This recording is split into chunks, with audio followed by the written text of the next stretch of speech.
Vamos estudar agora o nosso primeiro assunto do programa do concurso do INSS para o cargo de técnico do Seguro Social. Esse primeiro assunto, o primeiro tema é a origem e evolução legislativa da Previdência Social no Brasil. Bem, considera-se que a proteção social no Brasil, ela deu-se inicialmente com as Santas Casas de Misericórdia. A primeira Santa Casa de Misericórdia a ser fundada no Brasil foi a de Santos, que foi fundada no ano de 1543. Agora, no caso específico da Previdência Social, a doutrina considera como marco inicial da Previdência Social no Brasil a Lei Eloy Chaves. A Lei Eloy Chaves, na verdade, é um decreto legislativo. É esse decreto legislativo número 4.682, do dia 24 de janeiro de 1923. Mas por que é comum chamarmos de Lei Eloy Chaves? É porque aqui no Brasil, algumas leis, elas recebem a denominação com o nome de uma determinada personalidade. Por exemplo, tem uma lei que trata dos esportes que ficou conhecida como Lei Pelé. Bem, mas essa Lei Pelé, ela tem um número como qualquer outra lei.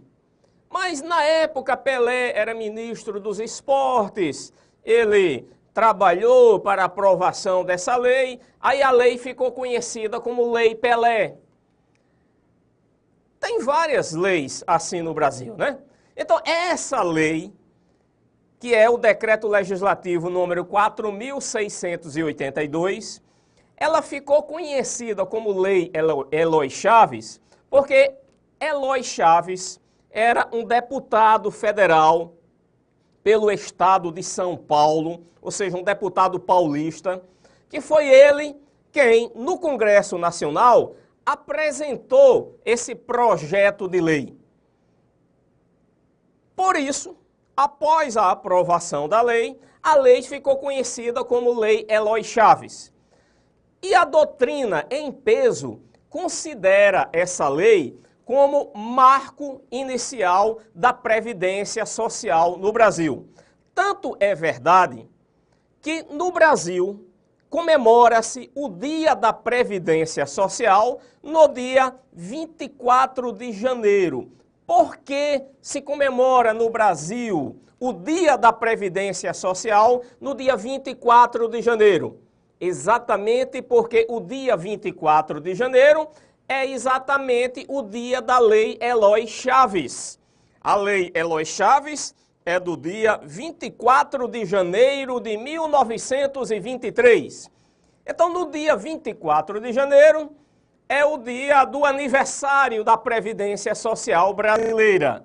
Esse ano de 2014, a Previdência Social completou 91 anos. Ou seja, considera-se que a Previdência Social nasceu no dia 24 de janeiro de 1923. Então, esse ano, no dia 24 de janeiro de 2014, a Previdência Social completou 91 anos. A Previdência Social brasileira já é uma anciã de 91 anos, é uma idosa, já pode se aposentar, né? Brincadeira. Então, com relação a essa questão da Lei Eloy Chaves, em prova de concurso, você deve ficar atento para o seguinte detalhe. É verdade que a doutrina considera a Lei Eloy Chaves como o marco inicial da Previdência Social no Brasil. É verdade. No entanto, não é verdade que ela, Lei Eloy Chaves, tenha sido o primeiro diploma legal a tratar de Previdência Social no Brasil. Então fique atento. Se por acaso a questão da prova disser que a Lei Eloy Chaves é o marco inicial da Previdência Social no Brasil, porque foi a primeira lei a tratar de assunto previdenciário no Brasil, você tem que dizer que essa assertiva está errada. Está errada. Apesar de ter sido o marco inicial da Previdência Social no Brasil, ela não foi a primeira norma jurídica, não foi o primeiro diploma legal, não foi a primeira lei a tratar de Previdência Social no Brasil. Não foi. Antes da Lei Eloy Chaves, já existiam várias leis que tratavam de alguns assuntos relacionados com a Previdência Social. Por exemplo, antes da Lei Eloy Chaves, já existia uma lei tratando do seguro de acidente do trabalho. Isso é matéria previdenciária, seguro de acidente de trabalho. Hoje em dia, as empresas pagam contribuições para financiar os benefícios acidentários, como o benefício de aposentadoria por invalidez, benefício de auxílio-doença, benefício de auxílio-acidente, que são os chamados benefícios acidentários. Então, se antes da Lei Eloy Chaves já existia uma lei falando de seguro de acidente de trabalho, seguro de acidente de trabalho é uma matéria previdenciária, então a Lei Eloy Chaves não é o primeiro diploma legal a cuidar de algum assunto previdenciário. Também, antes da Lei Eloy Chaves, já existiam leis que tinham criado, tinham instituído aposentadoria para professores, aposentadoria para empregados dos Correios, aposentadoria para professores, empregados dos Correios. Tinham essas aposentadorias para algumas categorias sociais, para servidor público. Também já existia lei que tinha criado, tinha instituído aposentadoria para servidor público. Então, vocês podem verificar que antes da Lei Eloy Chaves, já existiam algumas leis que de uma forma esparsa tratavam de algum assunto relacionado com a Previdência Social, como, por exemplo, aposentadoria. Aposentadoria tem tudo a ver com Previdência Social. Seguro de acidente de trabalho também tem tudo a ver com Previdência Social. Então fica esse alerta. Lei Eloy Chaves é o marco inicial da Previdência Social do Brasil. É. Lei Eloy Chaves não foi a primeira lei a tratar de algum assunto previdenciário. Tranquilo. Agora você pode perguntar, por que, professor? Se ela não foi a primeira a tratar de assunto previdenciário, por que que consideram a Lei Eloy Chaves como sendo o marco inicial? Sabe por quê? É porque com a Lei Eloy Chaves é que nós podemos dizer que passou a existir um sistema previdenciário no Brasil. Porque previdência social não é apenas conceder benefício. Não. Previdência social é necessário que antes do benefício tenha as contribuições. A ideia de previdência social, previdência, vem do verbo prevenir. Primeiro você contribui para se por acaso houver algum infortúnio na sua vida, você ter direito ao benefício. Ou seja, a ideia de previdência social é a ideia de um seguro.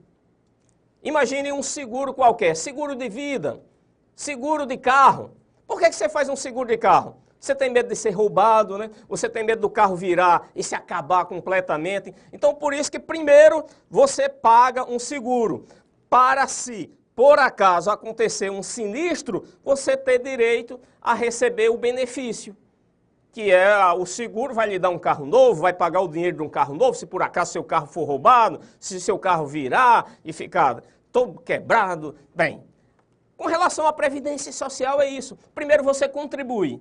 Se por acaso acontecer um infortúnio, você terá direito ao infortúnio, você terá direito ao benefício que vai dar cobertura àquele infortúnio que você foi acometido. Então, só a partir da Lei Eloy Chaves é que realmente passou a existir um sistema de previdência social no Brasil, com contribuições dos beneficiários e com os benefícios relacionados a cada risco social que possa acometer aquele segurado. Só a partir da Lei Eloy Chaves é que realmente passou a existir esse sistema previdenciário, esse regime previdenciário. Mas o que é que a Lei Eloy Chaves realmente instituiu no Brasil? A Lei Eloy Chaves, ela instituiu as caixas de aposentadorias e pensões para uma categoria profissional específica, que foram os ferroviários. Em prova de concurso, isso também aparece também. Então é importantíssimo que você anote aí na sua caderneta, ou então esses slides que você vai estar recebendo e imprimindo, você saliente aqui da mesma forma que eu salientei. O que é que a Lei Eloy Chaves fez?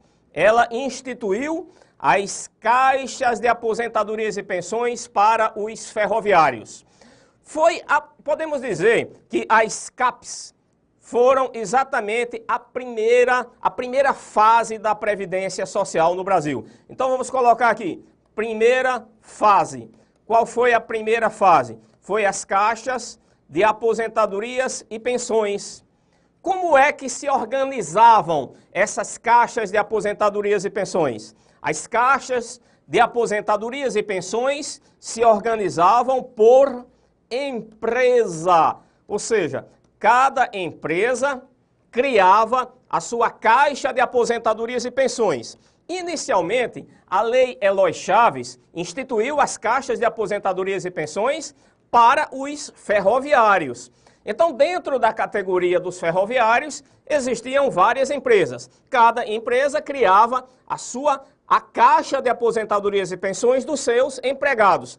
Posteriormente, vieram outras normas jurídicas estendendo os benefícios da Lei Eloy Chaves para outras categorias. Por exemplo, nós temos aqui esse decreto legislativo, o decreto legislativo número 5.109, estendendo os benefícios da Lei Eloy Chaves para os portuários e para os marítimos. Posteriormente, temos outro decreto estendendo esses direitos da Lei Eloy Chaves, essas caixas de aposentadorias e pensões, para os telegráficos, os radiotelegráficos. Eles também passaram a ter as suas caixas de aposentadorias e pensões. Posteriormente, os empregados nos serviços de força, luz e bondes também passaram a ter as suas caixas de aposentadorias e pensões. Agora, com relação a essa primeira fase, é importante você verificar que nessa época aqui, na época em que a Previdência Social no Brasil se organizavam por meio das caixas de aposentadorias e pensões, essas caixas de aposentadorias e pensões eram organizadas por empresa. Bem, aí depois veio uma segunda fase.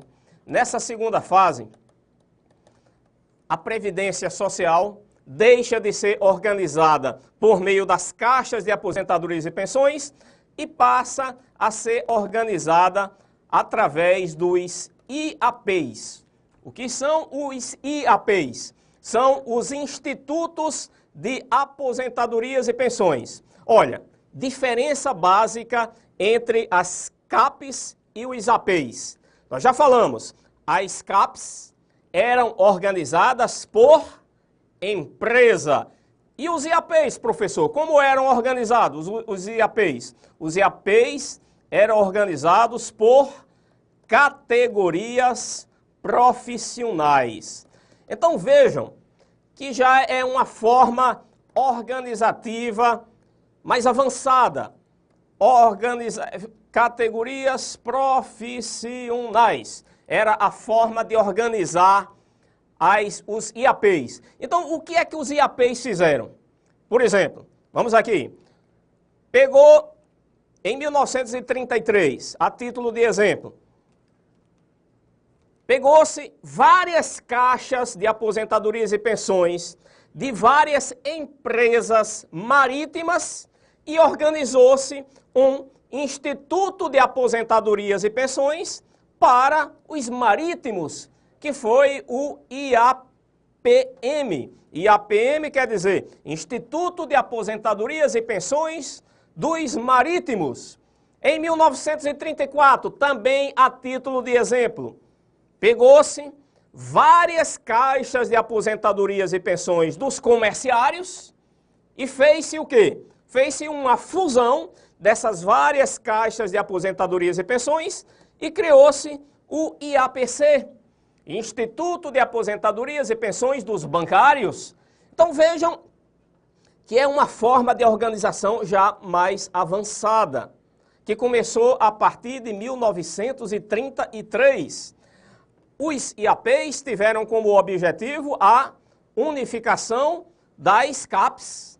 Pegava várias caixas de aposentadorias e pensões de uma mesma categoria profissional, fazia uma fusão e criava um IAP. IAP é Instituto de Aposentadorias e Pensões.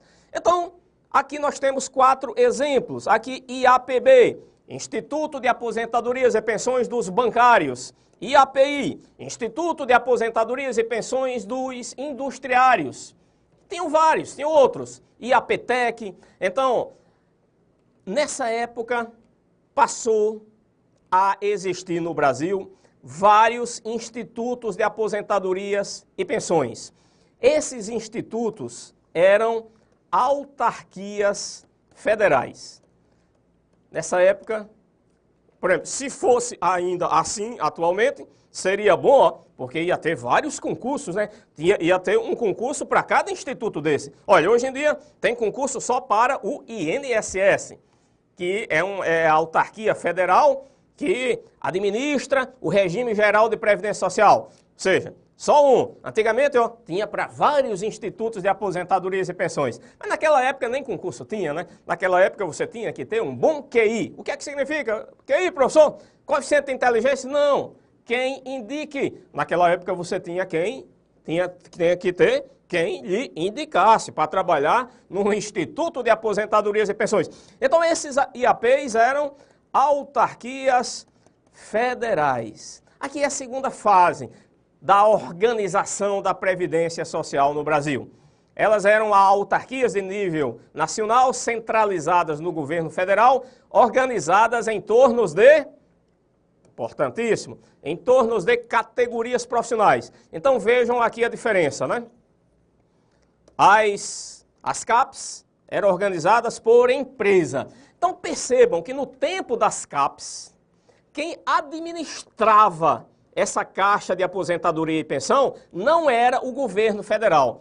Quem administrava a caixa de aposentadoria e pensões era a própria empresa.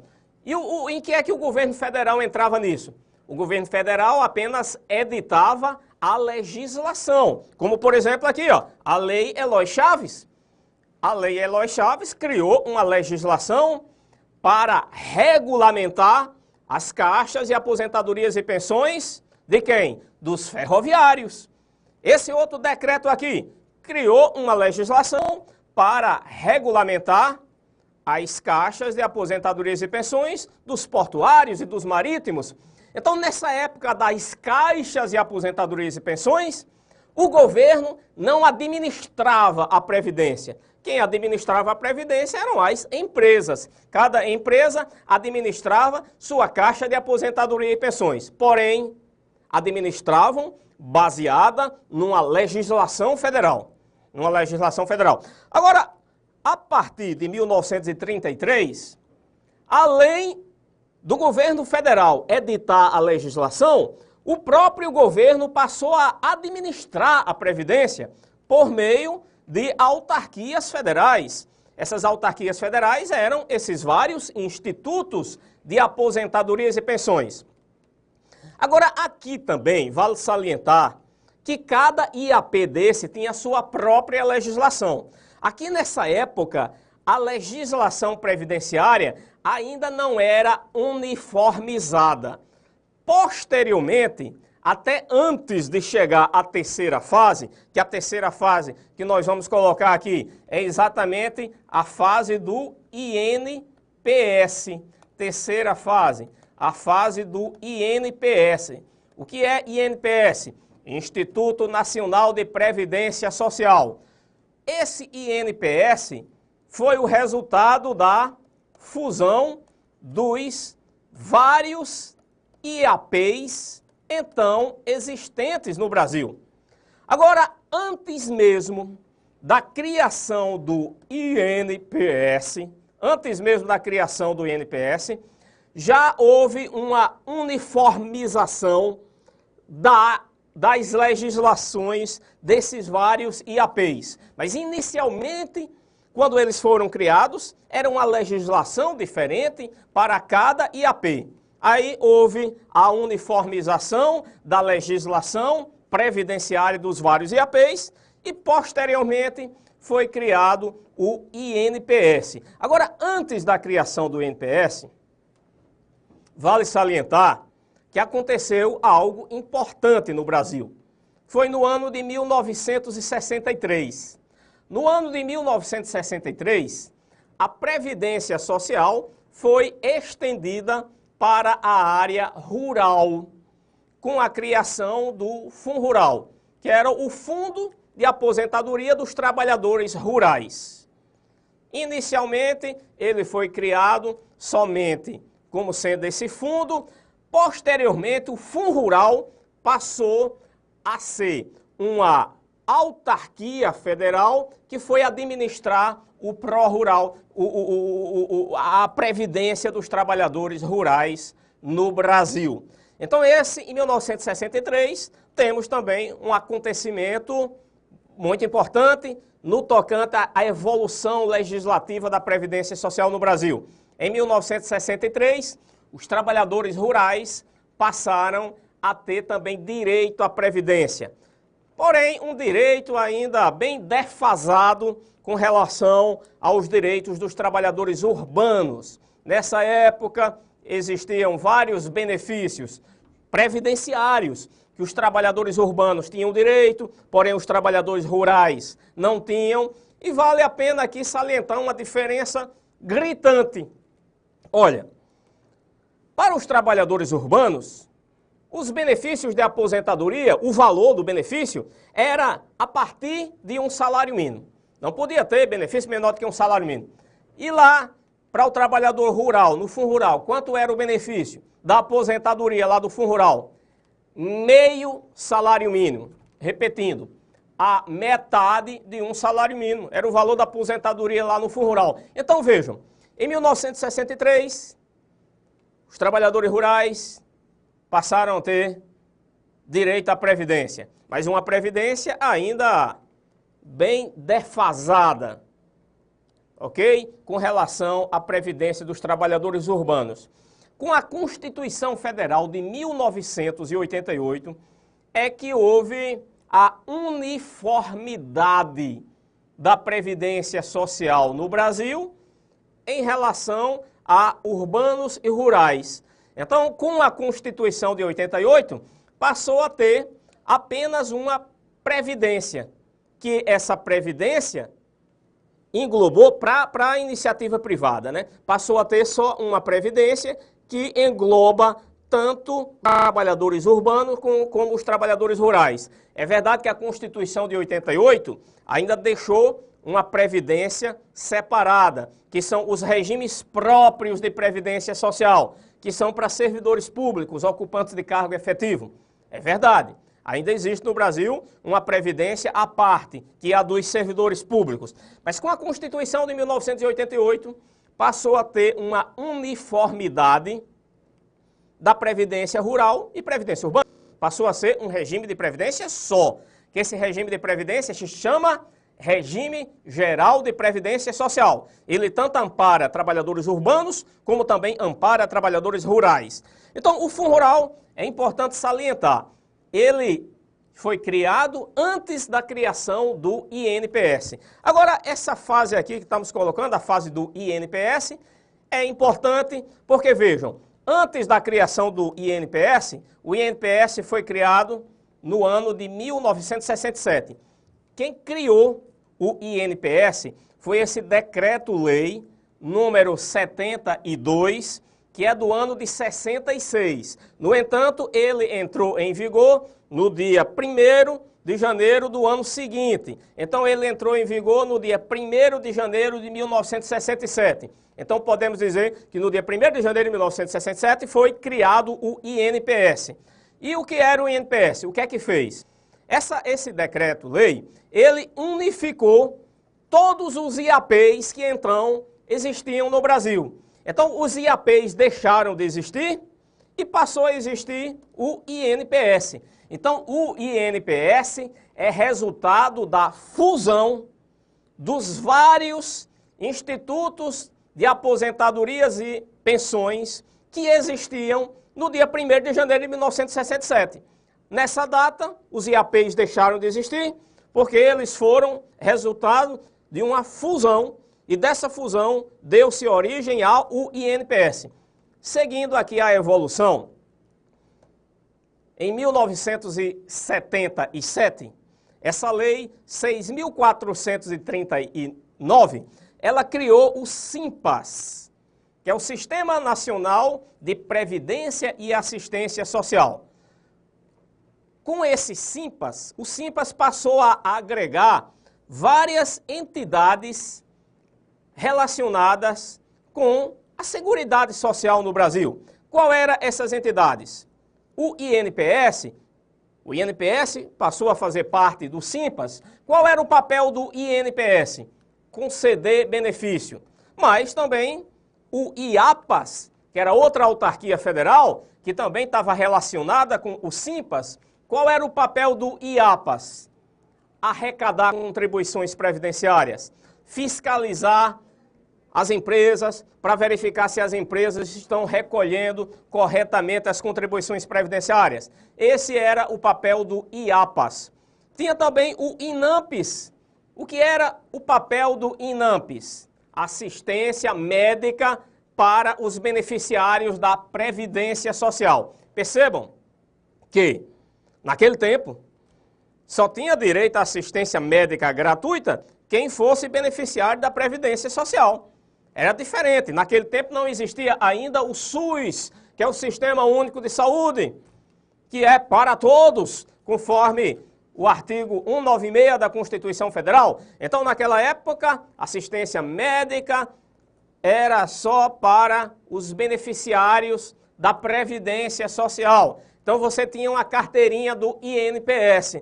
Quando você ia para o médico ou para o dentista, por exemplo, você tinha que apresentar a carteirinha do INPS, senão você não tinha direito de ser atendido pelo sistema, pelo sistema médico do INAMPS. Também fazia parte do SIMPAS a LBA, Legião Brasileira de Assistência. Aqui voltada para o assistencialismo, para a assistência social. Também fazia parte do SIMPAS a FUNABEM. A FUNABEM ia cuidar dos menores carentes. As crianças de rua eram assistidas pela FUNABEM. A DATAPREV cuidava e ainda cuida do processamento de dados da Previdência Social. Dessas várias entidades, a DATAPREV é a única que ainda existe. Dessas várias entidades que faziam parte do SIMPAS, a DATAPREV é a única que se mantém viva, continua atuando no sistema de processamento de dados da Previdência Social. Tinha também naquela época o SEME, Central de Medicamentos, para fornecer medicamentos gratuitos para a população brasileira. Olha, essas várias entidades aqui que fazem parte do SIMPAS, o que é que aconteceu com elas? Primeiro, INPS e IAPAS. O que é que aconteceu com os dois? Com relação a INPS e IAPAS, houve uma fusão, e essa fusão do INPS com o IAPAS deu origem ao atual INSS, Instituto Nacional do Seguro Social. A DATAPREV ainda existe, as outras foram extintas, essas outras entidades. Então, INPS e IAPAS se fundiram e deram origem ao INSS. O INSS foi criado no ano de 1990, pela lei número 8.029. Então, o INSS é resultado da fusão do INPS com o IAPAS. INAMPS foi extinto. LBA foi extinta. Funabem foi extinta. SEMI foi extinta. Dataprev ainda existe até hoje.